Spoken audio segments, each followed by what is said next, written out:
and friends of the movement to make America healthy again as we release our second report. We are thrilled for this day because we share a common desire to build a healthier future for our children and our society. Nothing is more important than the health of our children, and we therefore recognize that we cannot accept the disastrous trends toward increasing childhood obesity, diabetes, neurodevelopmental disorders, and other indicators of poor childhood health. The President has cared about these alarming trends for a long time. In a 2023 campaign policy video, President Trump outlined the scope of childhood chronic disease crisis and demanded to know, quote, what is going on? He committed, if elected, to establishing a presidential commission to take the problem head on and find solutions. The rest is history. It was only a few months later that President Trump and Robert F. Kennedy Jr. joined forces in an electrifying moment in a Phoenix, Arizona arena. It was one of the biggest moments of the campaign. And it wasn't just because Kennedys are charismatic. It was because Robert Kennedy had run a campaign of ideas. And one of the biggest ideas of Bobby Kennedy's campaign was that the country needed change and reform if we were going to protect the health of our children, because the status quo was all too clearly failing our families. On February 13th, 2025, President Trump signed Executive Order 14212, establishing the Make America Healthy Again Commission to address this rising crisis of chronic childhood disease. This commission has produced two reports. The first report was an assessment in May of the scope of the crisis, and today we issue the second report, the Make Our Children Healthy Again strategy. Today's report outlines a bold framework to improve children's health through 128 targeted directives and strategies. This report is the result of a thorough and robust policy process that relied heavily on the input and expertise of families, farmers, doctors, industry leaders, and innovators. Our commission team met with over 120 groups at the White House, engaged Maha moms directly, and received countless recommendations from industry and advocates that were thoughtfully considered. We also took an unprecedented approach to transparency throughout the entire development of this strategy. This strategy aims to create systemic change to protect and promote children's health through four key pillars. 1, driving innovation through research. 2, policies to realign incentives and systems. 3, increase public awareness and knowledge. And 4th, private sector collaboration. These 4 pillars are designed to address root causes and deliver transformative health outcomes for American children. We will now hear a bit more on how each commission member will play a part in carrying out these strategies into the future. But first, I would like to note that in the interest of the Commission's commitment to transparency, we have invited the press to cover this event today, including through a live stream. One programming note for the media: President Trump will be taking the first follow-up action on a strategy contained in today's report at an event at the White House later this afternoon at 4:30 p.m. And now I'd like to begin by asking Secretary Kennedy to give opening remarks. Thank you very much, Vince. And you talked about an initial interest by President Trump back in, and I saw a tweet back in June of 2000 that he did that was about specifically about the chronic disease epidemic. And I called my campaign manager, Amaryllis Fox, and I said to her, I could have written that tweet. And it was one of the, I had been campaigning a lot of the issues that President Trump and I were campaigning on were the same. A lot of the ideas that he had about war, about the forever wars, about the importance of restoring jobs in the country and revitalizing the American middle class. These were all my preoccupation. My biggest preoccupation was the chronic disease epidemic. And we are now the sickest country in the world. We announced this week, CDC announced that 76.4% of Americans are suffering a chronic disease. And my uncle was president, it was 11%. In 1950, it was 3%. And we're the sickest country in the world. We have the highest chronic disease burden of any country in the world. And yet we spend more on healthcare than any country in the world. We spend 2 to 3 times what European nations spend. We spend nearly as much in our country for healthcare as all the other nations in the world combined. And yet we have the worst health outcomes. We've lost 6 years in lifespan and longevity to Europe in the past 20 years. Our kids, our girls are hitting puberty 6 years earlier than historically. Our young men have sperm counts that are half of what they ought to be. They have testosterone levels that are half of what they ought to be. We have diabetes that is now endemic, not just epidemic, it's everywhere. 38% of teens are now diabetic or pre-diabetic. When I was a kid, it was 0.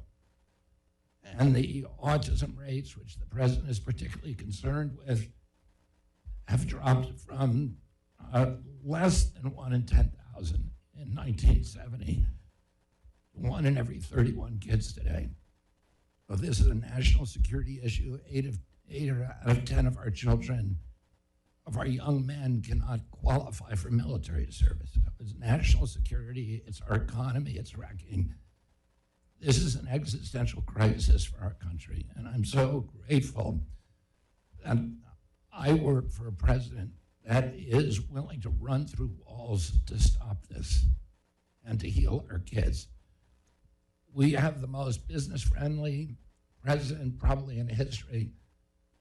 There's never been a president in my lifetime that is more willing to challenge businesses when they overreach.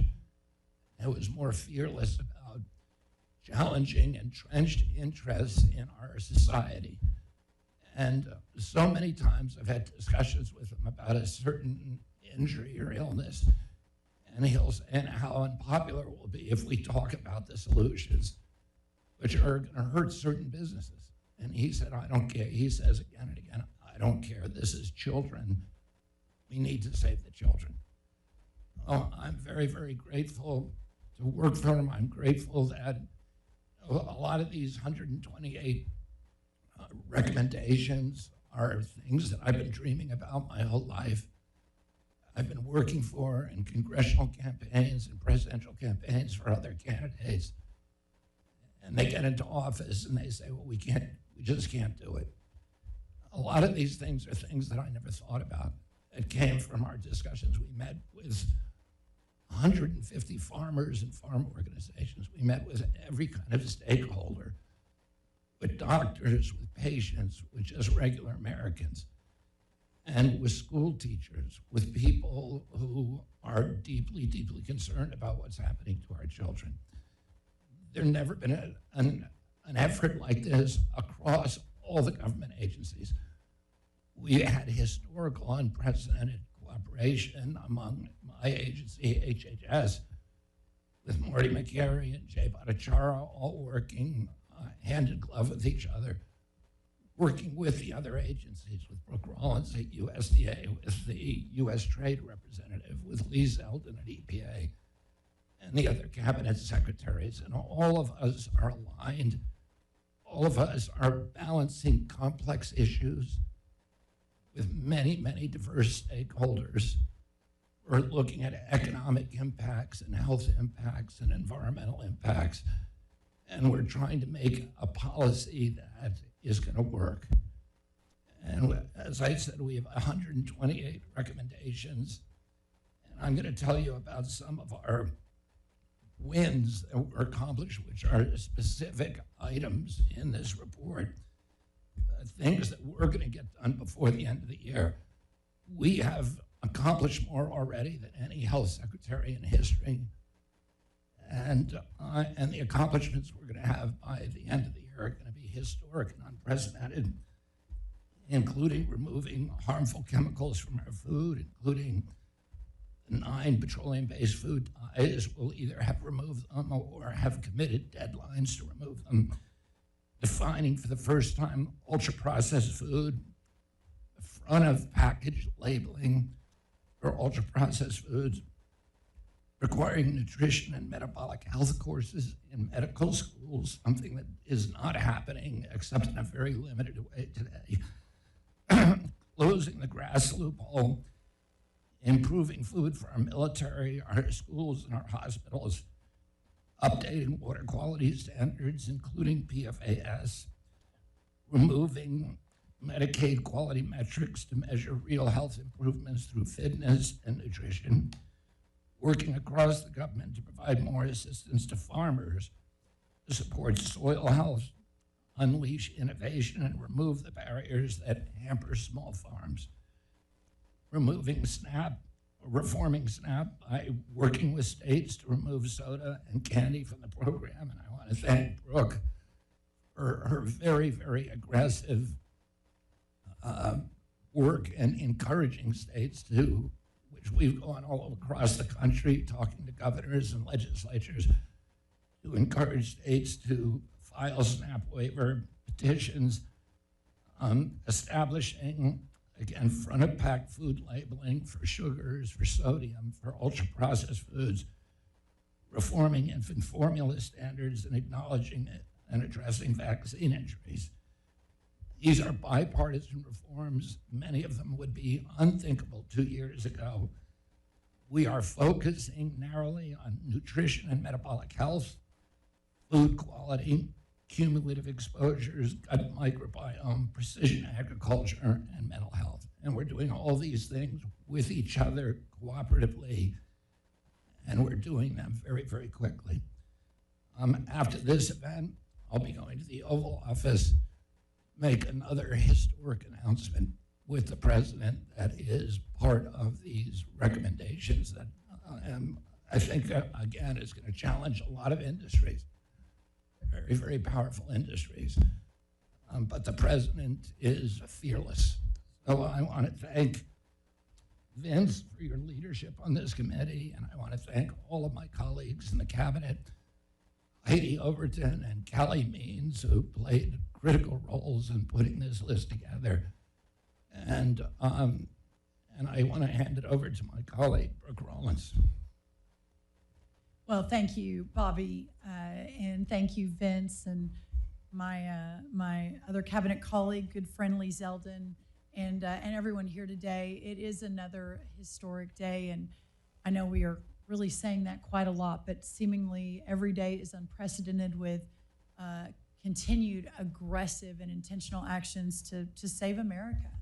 And there may not be a higher calling or bigger priority than saving America through bringing health back to our men, women, and especially our children. It has been an absolute pleasure working with Secretary Kennedy and Administrator Zeldin's teams, along with so many other staff that are here. Our Chief of Staff, Kaylee Buller, is here, and so many of our USDA team that have worked so hard to get to this day alongside the White House teams and with Vince's great leadership and the teams over there. It's a pretty remarkable and historical collaboration. At USDA, we have been honored to be at the table to represent America's farmers and ranchers and rural communities, and to discuss how the agricultural community can work together with the health and the medical community to improve the well-being of our kids and our families. Without President Trump's leadership, we would not have achieved the real and concrete success that we've already seen in making America healthy again. And today's report makes it clear that we really are just getting started. We're at a point where we must do something to correct the chronic health problems that Bobby so eloquently outlined and has done so for some time. When over 75% of America's youth between 17 and 24 years old are ineligible for military service because of obesity, poor physical fitness, or mental health challenges, you have not only a health epidemic on your hands, you have a national security epidemic on your hands. Over 350,000 American children have been diagnosed with diabetes. As MAHA moms, I consider myself one with 4 children, teenagers, as one of those MAHA moms across the entire country know, behind all of these statistics are mothers and fathers and sons and daughters and neighbors and coworkers. Since my confirmation as Secretary of Agriculture, we have been taking action on this front. As Secretary Kennedy mentioned, 12 states have now been approved historically to implement waivers to restrict the purchase of junk food and sweetened beverages within our food stamp program called our Supplemental Nutrition Assistance Program, also known as food stamps. More have expressed interest, and I continue to call on all states. This was within the first hour of being confirmed and sworn in. We sent letters to every governor in America saying, send us your ideas.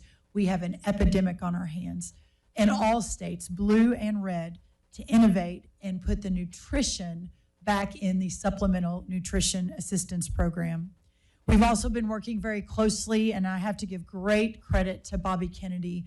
Whenever we have an amazing ag producer, like most recently our dairy processors, who will voluntarily stand up and say, even though it's probably not great for our bottom line, we are in on making America healthy again, and we will no longer have, and we will begin to remove artificial colors from all products sold to K through 12 schools for this school year.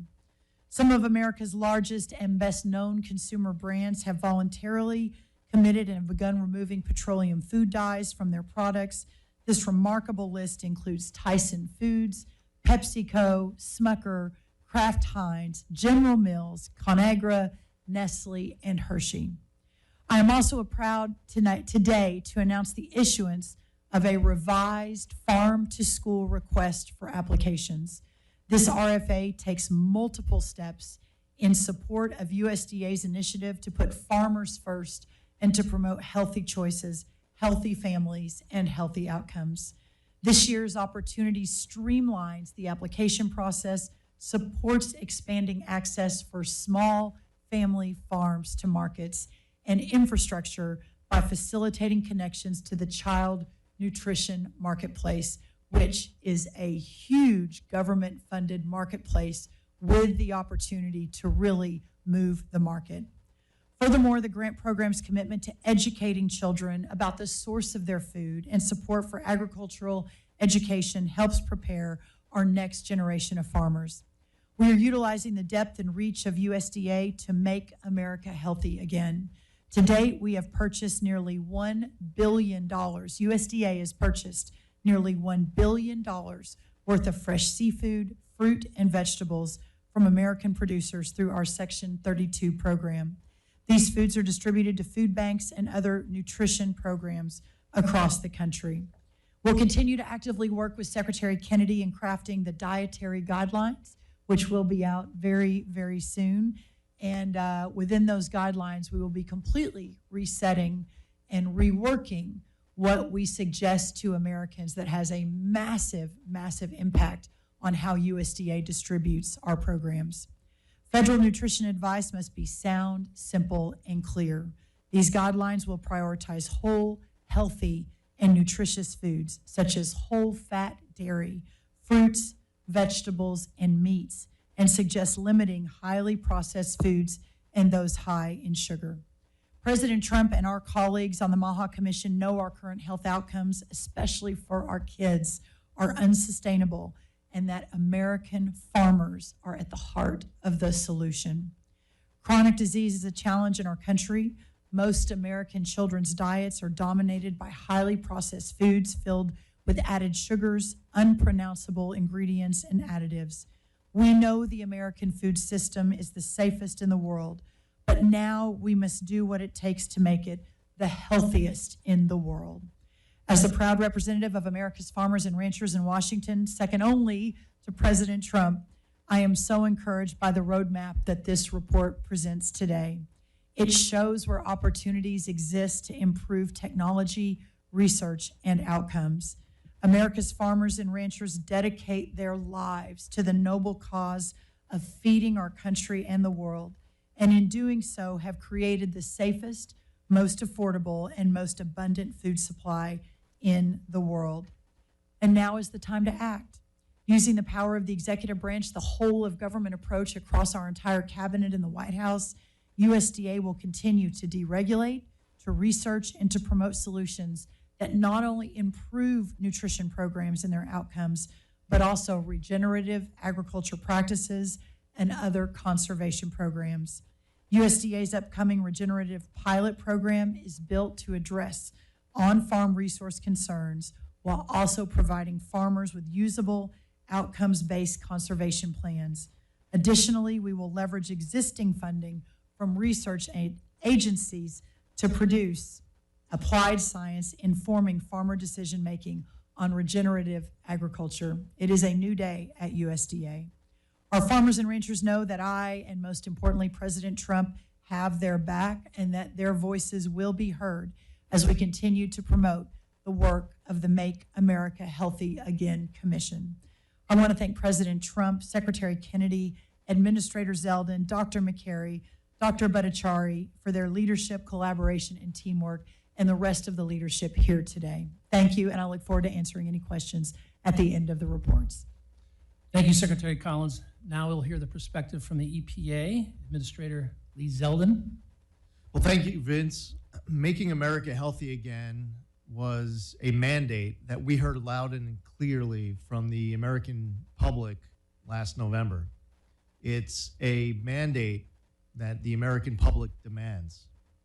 I want to thank Secretary Kennedy for his leadership. You could go back decades, try to recap and count the mile-high mountains he walked over to get to this point today, the mud that he crawled through, the walls that he broke through. His leadership has been imperative throughout this entire process, and I want to thank him, his staff, all of my colleagues who are here, others who were part of this process and aren't here. I think of Stephen Miller, by the way, with all of our MAHA talks with him. A lot of people don't realize that about Stephen. He's a MAHA dad. This effort is an important priority in my role as the Trump EPA administrator and as a member of the MAHA Commission, but also as a dad. Protecting human health and the environment while powering America's comeback isn't just about serving Americans today.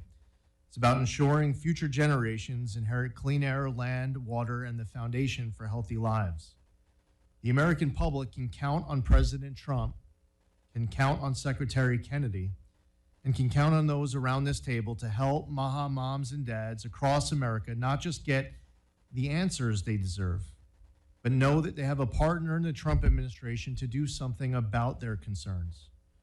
At the Trump EPA, we are accelerating innovative and vetted crop protection products to enhance an American system of agriculture that is already the best in the world.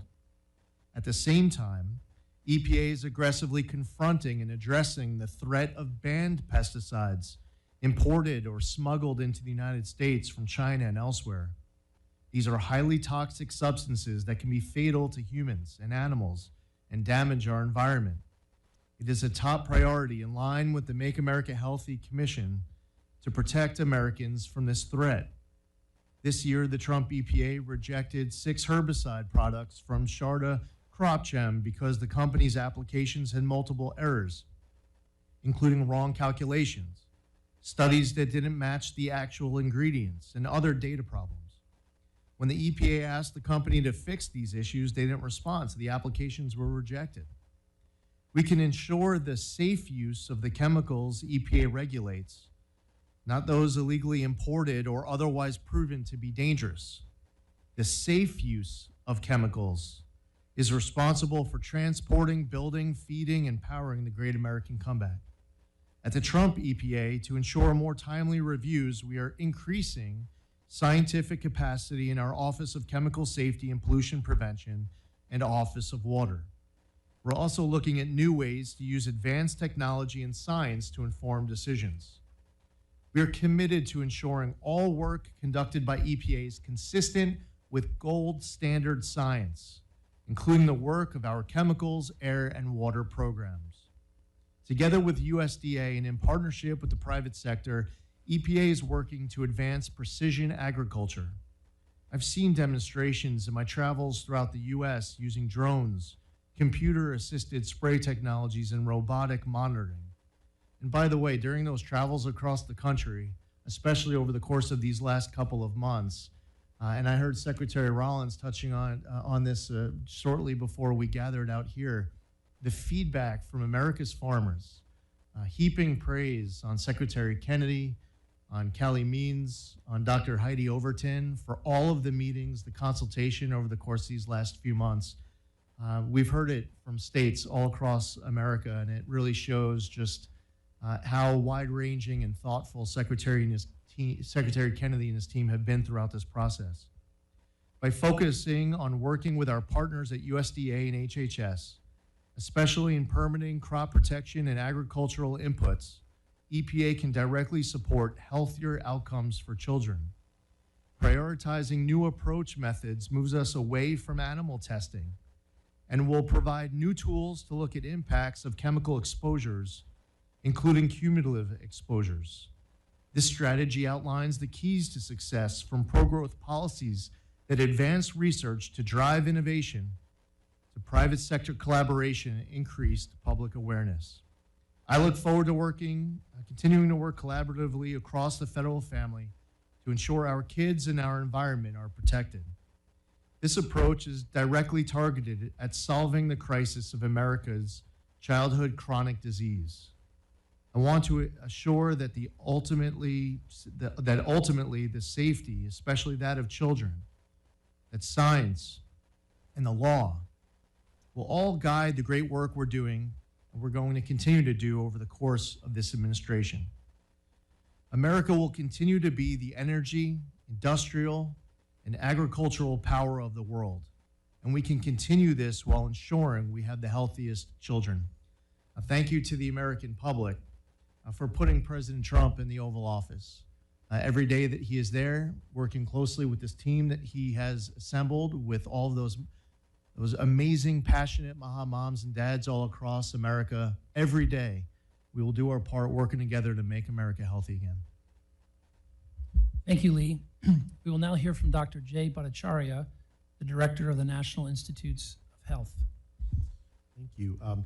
You know, when we talked about the Maha report last time, the first version of the Maha report, I mentioned the nightmare scenario that we face, which is that our children are going to be less healthy than we are. They're going to lead shorter, less healthy lives than we are. That's the picture of health of our kids in this country on the eve of President Trump's election. I'm so proud to be part of an administration, President Trump, Secretary Kennedy, for their leadership in addressing that stark reality. What this report represents is a path out of that nightmare scenario. 128 concrete steps to take, many of which involve excellent science, gold standard science, and I thank Michael Kratsios for his leadership of the OSDP for articulating what gold standard science really means. You might ask yourself, well, do we really need excellent science to say don't feed our kids so much sugar? Don't go out and get some exercise every once in a while. I mean, that's all true. There's common sense things you can do, but there are real scientific issues that need to be addressed. Why are autism rates going up so quickly? What can we do about it? What's the answer for type 1 diabetes for kids? What are the long-term effects of the rising use of antidepressants in children? The problem of ADHD. You can go on and on and on and on. What you have is a picture of real questions that need to be answered with excellent science. Even in nutrition alone, you can go back in history and say, okay, our eggs. You remember when eggs were bad for you? I grew up with a phobia of eggs because apparently cholesterol is bad, but now they're a superfood. I don't know if everyone's read my friend and colleagues Marty McCary's book Blind Spots, but what it lists is essentially a category of a catalog of scientific failure because they haven't addressed the key questions that American parents that really want answered. How can we keep our kids healthy? What we have in this report is a commitment of this administration to address those questions with gold standard science and to provide answers to them so that When we look back years from now, we'll say this was the dark days. And in fact, now America's children will look forward to a brighter future, healthier, and will live longer lives than we at the table will. Thank you. Thank you, Jay. Now we'll hear from Dr. Marty McCary, who is the Commissioner of the Food and Drug Administration. Thank you, Director Haley and Secretary Kennedy, Secretary Rawlings, Administrator Zeldin, all my colleagues on the MAHA Commission. This is an amazing day, and this is an amazing report. And let me tell you why. Because doctors are thirsty for this fresh new agenda. We can tell that something's not right. We've done a terrible thing to doctors in this country. The healthcare system has put them on a hamster wheel where we are treating, we're prescribing, we're operating. I was on this wheel. And then we code and we bill and we're measured by our throughput. And we do get inspired by the might of modern medicine and the drugs that we can prescribe, but sometimes we leave demoralized. The more pancreatic cancers we removed, the more pancreatic cancers there are. The more pain meds we prescribe, the more pain there is. The more GI meds we prescribe, the more abdominal pain there is. I'm not suggesting it's causal, but the medical community is thirsty to talk about the root causes that we don't talk about because historically they've just not been a part of the NIH agenda until now. The NIH funding agenda sets the agenda of research in every university hospital in the country. And we've not talked about these big issues until today. And that's why I got off the hamster wheel and responded to this vision of Secretary Kennedy and President Trump, and I'm very grateful. Now, for the first time, we're talking about the microbiome and food as medicine and micronutrients and soil and microplastics and all sorts of topics that we know are central to the health of kids. Screen time. Well, we're doing our part at the FDA. And I'm just going to run through a quick list of what we've done. I've been there 5 months, but we are doing everything we can to contribute to the MAHA agenda. On the food side, we've worked closely with USDA. We took the action on petroleum-based food dyes, approved natural dyes, 4 already this year. Typically, the FDA would approve 1 or 2 every several years. We approved 4 in the last 5 months. Took action on the GRAS standard, changed the BRICS requirement for sugar with orange juice, allowing more American oranges to be used for orange juice instead of importing oranges as frequently as was required by this arcane regulation. Initiated a chemical review. We're working with USDA to change the broken food pyramid, maybe one of the greatest sources of misinformation in modern American history. We're ending the 50-year war on natural saturated fat. Remarkably, schools, by regulation, are not supposed to have a certain amount of whole milk. That makes no sense scientifically. It's been a nutrition guidance by the government based not on evidence, but on dogma. And so we're challenging medical dogma, challenging dogma on infant formula. Another one of our big goals is to deliver more cures and meaningful treatments to the American public. And so we have taken action to reduce animal testing, to speed up the time for approvals in synchronization with EPA, also taking action to reduce animal testing. It's the right thing to do. We began a national priority review pilot. We're going to get decisions out in weeks instead of nearly a year. We're going to see amazing, meaningful treatments, I believe, in the next year and 2 years that are going to blow people away because of this new pilot program. We started a pre-check program to promote the domestic manufacturing of medications as a national security issue. We're ending conflicts of interest on expert panels. We are setting clear, transparent vaccine regulation for the COVID vaccine. We're using gold standard science and common sense. We've removed regulation for gene therapy, had an amazing roundtable on cell and gene therapy. Last week, we made all of our rejection letters public. If we don't accept a drug, the public deserves to know why. So for the first time in history, those letters are public, so the public can see it and keep us accountable. We are focused on rare diseases and incorporating AI. We are making adverse events disclosed on a daily, real-time basis. And we took action on concentrated fluoride for babies that is affecting the microbiome, and we're just getting started. We're also very focused on the opioid addiction crisis. It's not over just because there's other news. We have draft guidance for non-opioid pain medication that is going out tomorrow. We've taken action on 7-OH and opioid in most vape stores in America. We're calling it out, initiating the scheduling at DEA. We are talking about vape stores, trying to educate parents. We have now issued a number of statements on gas station heroin, and we are finally changing the label on OxyContin, which is long overdue. So with that, I just want to say thank you for the privilege of being a part of this incredible commission. I think this is an incredible day for the medical community in the United States, so thank you. Thank you, Marty.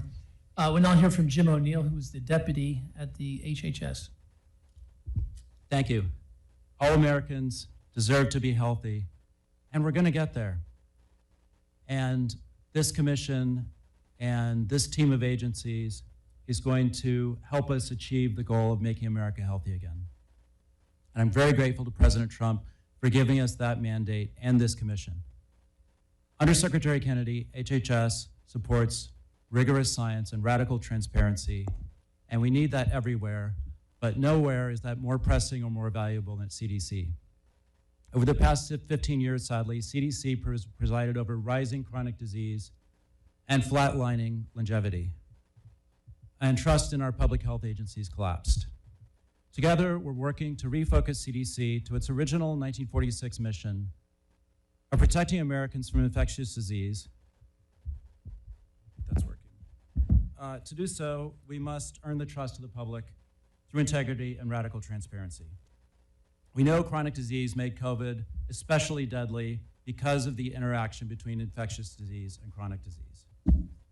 Tools that are meant to fight disease, such as vaccines, antibiotics, and therapeutics, can save lives, can also trigger adverse events in some patients. And that truth must no longer be denied or distorted.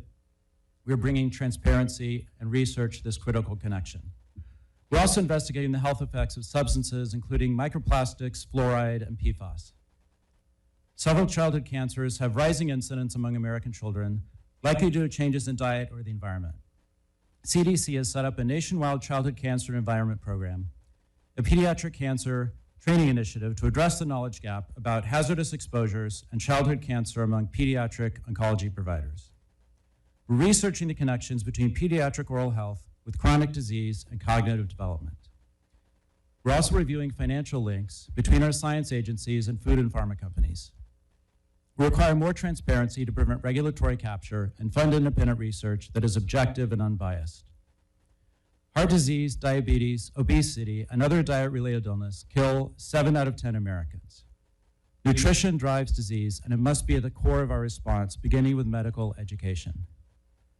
We're reviewing and updating regulations on healthy food in hospitals. Following the release of our new dietary guidelines, which we're developing with our friends at USDA, Head Start will promote healthy breakfast and lunch for our nation's most vulnerable children. I would like to thank all of our peer agencies here, OSTP, CEA, Department of Agriculture, DPC, EPA, for working with us on this commission, on this report, and on all of these important projects. New and better science can help Americans to make better choices, to prevent and treat infectious disease and chronic disease, and to lead longer and happier and healthier lives. Thanks, Jim. Thank you, Jim. We'll now hear from Pierre Yared, who is the Vice Chair of the White House Council of Economic Advisors. It's a privilege to be part of this commission and an honor to be part of this notable event. I want to thank the President for his leadership and Secretary Kennedy for your commitment to health and in particular to the health of our children. There are many notable programs and initiatives within this report, and I want to highlight one very important piece of it, which is personally very important to me as a parent, which is the mental health of our children. We are in a very serious situation when it comes to mental health. Based on various metrics, depression, anxiety, suicidal thoughts, we have seen a deterioration of these measures over the past decade. And this is an unacceptable situation. Mental health issues are the #1 cause of death for our teenagers. And this is a very a significant problem that our nation must address. This report highlights numerous initiatives to address this issue. In particular, it highlights the importance of collecting and creating an infrastructure of data for various researchers in order to better understand the causes of this mental health crisis and focus on the types of solutions. And the idea is that this report and this initiative can provide families, can provide caretakers and educators with the necessary tools to help address these issues with our children. We cannot stand by and let the current situation go on. We need to address this issue, and I want to thank the Commission for making this so important. Thank you, Pierre. We'll now hear from Michael Kratsios, who is the Director of the White House Office of Science and Technology Policy. Thank you so much, Vince, and thank you, Secretary Kennedy, for hosting us today and for your leadership in making the health of the American people a priority for this administration. The Make Our Children Healthy Again strategy report is great, and I am thrilled to be celebrating it with you and other colleagues here today. One of my primary tasks as the White House OSTP Director is overseeing the execution of the President's vision for U.S. leadership in artificial intelligence in ways that benefits all Americans. I am very thrilled that our MAHA strategy makes the integration of AI in cancer treatment a priority for HHS research.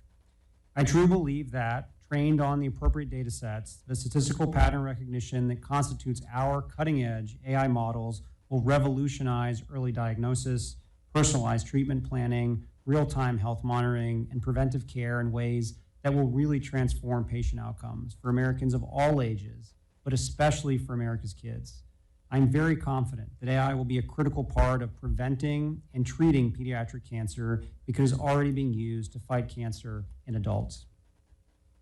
A translational AI group in the NIH called AI Resource is currently developing AI models that help with object detection and segmentation in biomedical research, and the interpretation of imaging studies for cancer diagnosis and prognosis, and the discovery of novel pathological biomarkers in image data. The White House is eager to support HHS as it invests in research that uses AI systems to uncover causes of cancer, identify cancer risks as soon as possible, and intervene before cancer develops. We are thrilled to partner with HHS and NIH to further develop AI-assisted gold standard methods for using existing data and emerging technologies to tackle the crisis of childhood chronic disease and pediatric cancer. The limiting factor in AI's ability to improve medical outcomes right now is not the technology itself, but the slow adoption of these tools, particularly in established institutions and processes. We in the federal government have an opportunity to support, incentivize, and encourage experiments in AI adoption by the healthcare sector and to share best practices and lessons learned with the rest of the country. As a new dad, I have felt the responsibility of my role in new ways in recent weeks. OSTP coordinates science and technology policy across the administration, and that includes implementation of gold standard scientific research principles and the careful pro-innovation frameworks that can form the foundation of healthier lives for America's children. I'm proud of the work my team is doing and grateful for the dedication that all members of the MAHA Task Force, especially you, Secretary Kennedy, have demonstrated every day as we seek to protect America's health for generations to come. Thank you. Thank you, Michael. That concludes the round robin. Secretary Kennedy, would you like to give some closing remarks?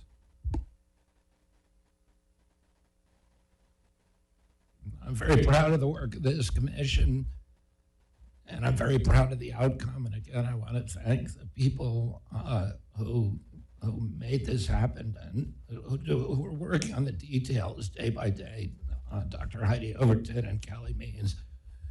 And I look forward to getting to work to make sure that all of this stuff gets implemented as quickly as possible. I'm very, very grateful to President Trump for his support, for his enthusiasm, and for driving us to make these things happen yesterday. So thank you all very much. I think at this time we're going to take some questions. Is that right, Stephanie?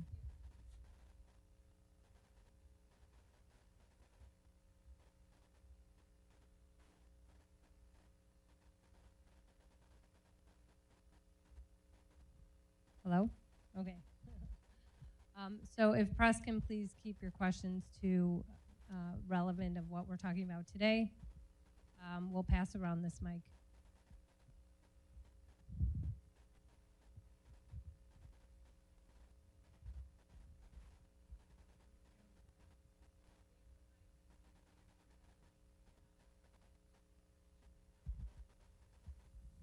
Hey, Kara Castronova from Lindell TV. And my question is, are there any educational programs planned for children in schools to educate the next generation on food safety? Because so many kids think that alleged food, food that's marked as healthy is actually healthy when it's not. And that's something that I really noticed. Is there any planned collaboration with the Department of Education on possibly visiting classrooms and working with the next generation hands-on in a classroom setting? Yes, absolutely. We're actually going to use the President's Council on Sports, Fitness, and Nutrition to partner with the Department of Education, HHS, USDA on a Healthy Schools campaign that will provide that education in our schools starting this fall.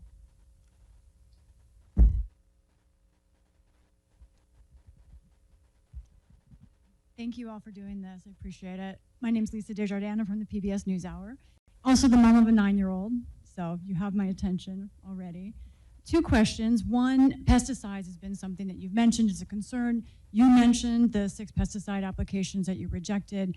I believe that's out of thousands, though. There are some who share that concern, who expected this report to be more critical, to do more specific on pesticides. Can you answer that concern? And the other is a debate over children's health. You mentioned suicides, especially among teenagers.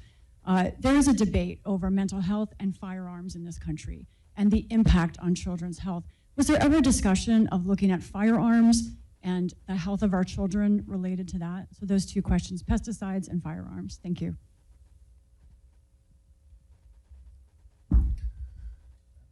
I'll answer the question. The firearms question, we're doing research. The firearms question is a complex question, and it's not an easy question. The violence is what we're concerned with. This sudden onset of violence that began in the 1990s, where people would do something that has never been happened in history, which is somebody walks into a school or a church or a theater and starts shooting strangers. We had lots of guns when we were kids. We had comparably the same number of guns. Nobody was doing that. We had gun clubs at my school. Kids brought guns to school and were encouraged to do so. And nobody was walking into schools and shooting people. So, and this is not happening in other countries. Switzerland has a comparable number of guns as we do, and the last mass shooting they had was 23 years ago. We're having mass shootings every 23 hours. Oh, there are many, many things that happened in the 1990s that could explain these. One is the dependence on psychiatric drugs, which is, in our country, is unlike any other country in the world. It could be, there could be connections with video games, with social media, or a number of things, and we are looking at that at NIH. So we are doing studies now. We're initiating studies to look at the correlation and the connection, potential connection between over-medicating our kids and this violence, and these other possible co-founders as well. Your other question, you want to answer later? EPA is committed to using the best available science, and you heard that from a number of our speakers today, the importance of seeking out the gold standard of science.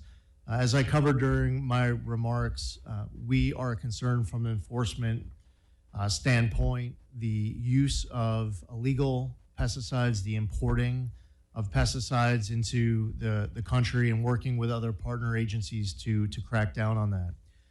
You heard Mr. Kratsios talking about AI, and I'm grateful for his leadership on that front. We're incorporating important IT upgrades and AI upgrades inside the chemical office. We inherited A backlog in January of 14,000 pesticide reviews. That was the backlog. 500 in the new chemical reviews. One of the needs on top of updating the IT is also to add scientists to the chemicals office, which we are doing. We are increasing the bandwidth and capacity inside of that office. I also touched on my remarks with regards to precision agriculture. Just about a week and a half ago, I was at San Diego State University, where they were showing off their first in the nation precision agriculture program, which is now being replicated at universities elsewhere around the country, training up that next generation of farmers. It's very important, not just economically, but also for health, safety, environmental reasons, for these farmers to be able to utilize these new technologies, which are expensive. But the biggest hurdle, the biggest obstacle that is being encountered is just the need for more advocacy and education of the infrastructure that is out there, the innovations that are out there. But again, it's important for us to follow the best available science, to pursue that gold standard science, and that's a commitment that we often met about here. The one other point I would mention too is what I noticed in my conversations with farmers is a strong desire to pursue any opportunity to improve health for our children, to improve access to a healthier food supply. There's a lot of pride in the product that these farmers are producing and supplying to America's families. But the argument that I've heard at farms all across this country is that they proudly consider themselves to play a very key tip of the spear role in feeding America, to make sure that America is healthy again. So I think this is maybe more personal to them than just about anyone else. And that passion clearly came across in the great meetings that Callie Means, Secretary Kennedy, Dr. Heidi Overton have had over the course of the last couple of months on this topic, and so many others that are related to it. Thank you. Can I add to that? On pesticides, three things. First, that the EPA is arguably the most rigorous, the most data-backed, the most scientifically deep review process in the world. And to approve any product that is used by our farmers, it will have gone through years upon years upon years of research. That's the first thing. The second thing is it a perfect process? Arguably, there is no perfect process, but it is a strong process that our farmers stand by. And a crop protection tool, such as pesticides, is absolutely essential for America not to compromise our food supply system at this point. That's the second thing. The third thing, and already mentioned though, is with new technology, it is incredible with the deployment of AI across this great nation and specific to agriculture. You can send a drone across a field of corn, and that drone can tell you down to a stalk of corn where a particular bug is that needs to be eradicated. It will completely change the game as we're moving forward on what our crop protection tools look like, on how we continue to produce the safest, most abundant, the best food in the world, and how we do it to ensure that our original workers, the fabric of our country, which is our farmers and is our ranchers, continue to be able to do what they do best, which is to feed and fuel the country. Thanks. To the reporter who asked the question, draw your attention to page 4, advancing critical research. There's a heading, cumulative exposure, which gets at your question and your concerns as a mother of a 9-year-old. And if I could invite Jay or Dr. Marty to just mention this research framework and how important this cumulative exposure investigation is. Yeah, so part of the NIH is the National Institute for Environmental Health Sciences, and it's devoted to specifically the question of how chemical exposures and other exposures are linked to human health. The National Toxicology Program also is also devoted to that, and it's a central part of the MAHA agenda. As Administrator Zeldin said,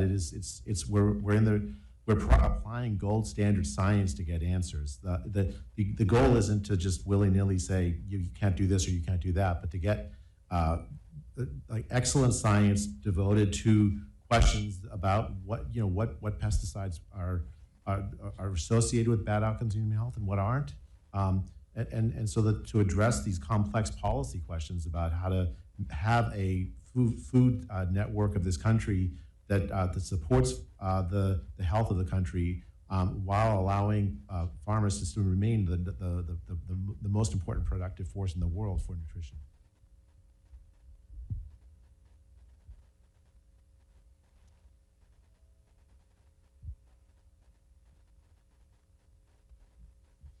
Thank you, Secretary Kennedy, for your leadership to taking us to this historic moment. My name is Patrick Carriel. I'm with the MAHA Institute. I have a question. In the report, it talks about the build of the Administration for Healthy America as a way to unify prevention-focused programs across HHS. I was curious if you can share a little bit about the timelines and also how would you view the success of that overall program?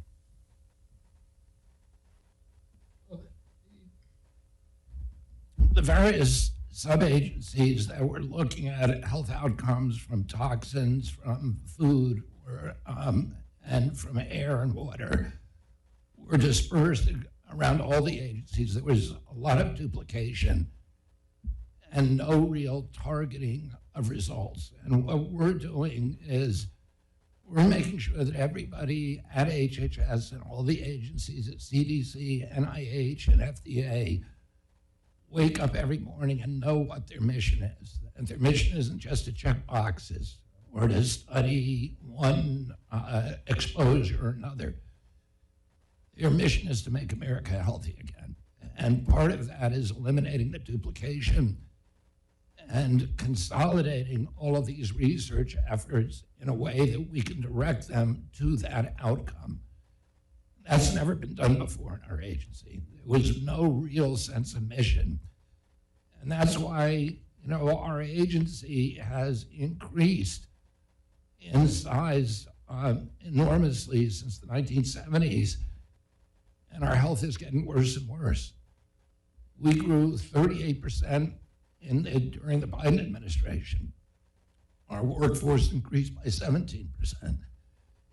And yet, throwing all that money at the agencies was doing nothing. Our health declined precipitously.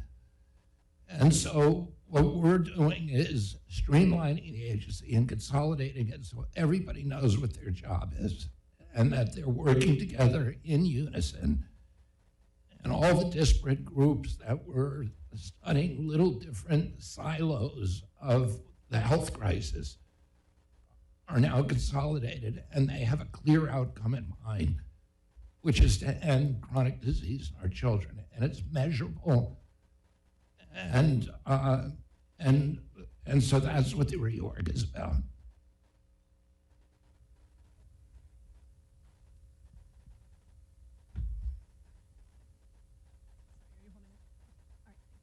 Hi, thank you so much for hosting this. Amanda Seitz with the Associated Press. Secretary Kennedy, the report lays out some changes for vaccine injuries and how those will be investigated. Can you expand more on how that process will look differently than it already does, since the government does investigate vaccine injuries currently?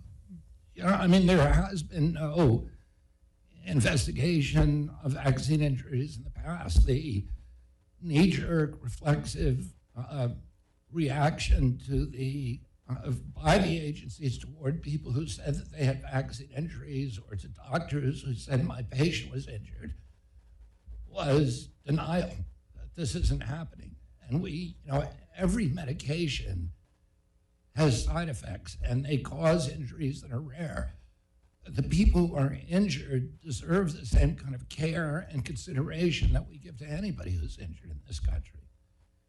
And, we have thousands of reports to VAERS, the Vaccine Adverse Event Reporting System, of people who say that they got vaccine injury. You know, one of the things we've learned in our investigation is that about 80% of the people who contact the vaccine adverse event reporting system, because they've made it so difficult to register to report a vaccine injury, that they give up before the vaccine injury, before reporting it. Doctors are discouraged from reporting it. They're not compensated. It takes them about 30 minutes on average to report an injury, and they're not compensated for it. And they also have disincentives from reporting it. We're changing the system. We're going to make sure that there's a system. Right now, the CDC's own study of their only surveillance system, their study of it in 2010 found that it collected fewer than 1% of vaccine injuries. It's collected over 99% of vaccine injuries go unreported. And CDC actually developed a machine counting system in 2010 that was collecting 90 or 95% of vaccine injuries, but they shelved it. And they kept this old system that everybody has recognized has been broken for 50 years. It's never worked. And because vaccines are the only medication or medical product that is exempt from pre-licensing safety testing, it's very important to have a post-licensing surveillance system where you're going to see the vaccine injuries. Under the current system, most of those vaccine injuries will remain invisible, and we will not be able to understand the risk profile of those products and do something about it. None of the people who reported injuries are ever followed up with. We're going to start following up and find out what kind of genetic vulnerabilities, what kind of other vulnerabilities they have. We are recasting the entire program so that vaccine injuries will be reported. They will be studied, and that individuals who suffer them will not be denied or marginalized or vilified or gaslighted. They will be welcome, and we will learn everything that we can about them so that we can improve the safety of these products.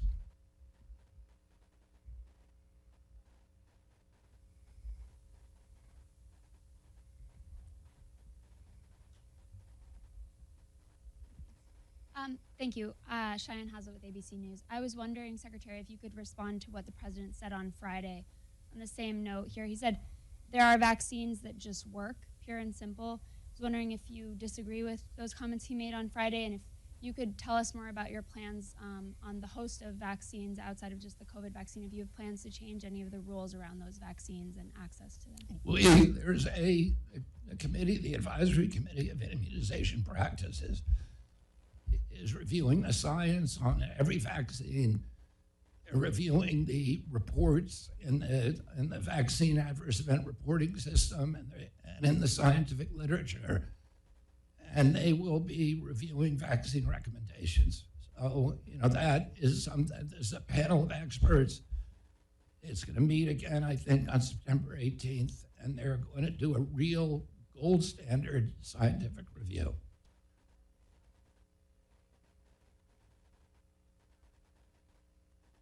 Do I agree? What?